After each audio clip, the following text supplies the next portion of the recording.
ஒரு நாட்டுடைய ராஜா. அந்த ராஜா கிட்ட இளம் ராஜா.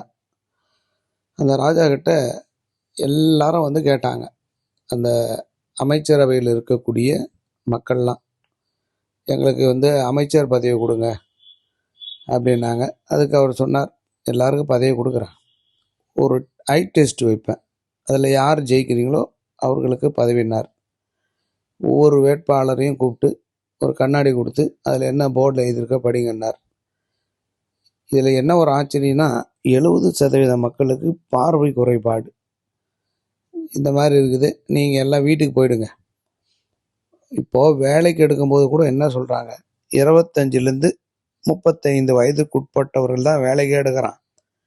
உங்களை மாதிரி வயதானவர்கள் எங்கே இருக்காங்க? வாட்ச்மேன் வேலை பார்க்குறாங்க. அவங்கள யாரும் மெயின் போஸ்டிங் கொடுக்கறது இல்லை. கவர்மெண்ட்லேயே 58, 59, 60 வயசுக்குள்ளே ரிட்டையர்மெண்ட்டு. இனிமேல் நீங்கள் ஓய்வு எடுக்கணும், பதவிக்கு ஆசைப்படக்கூடாது. இந்த பதவிக்கு ஆசைப்பட்டீங்கன்னா அதுக்கு சின்ன வயசாக இருக்கணும்.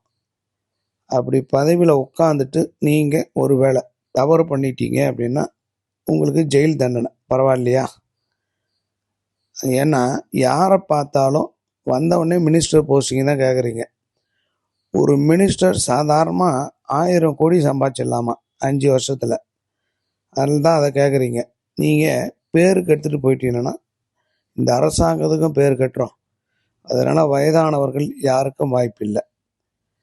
பேராசைப்படாத மக்கள் யாருன்னா இருந்தால் வாங்க, அமைச்சராக கொடுத்துட்றோம் உங்களுக்குன்னார்.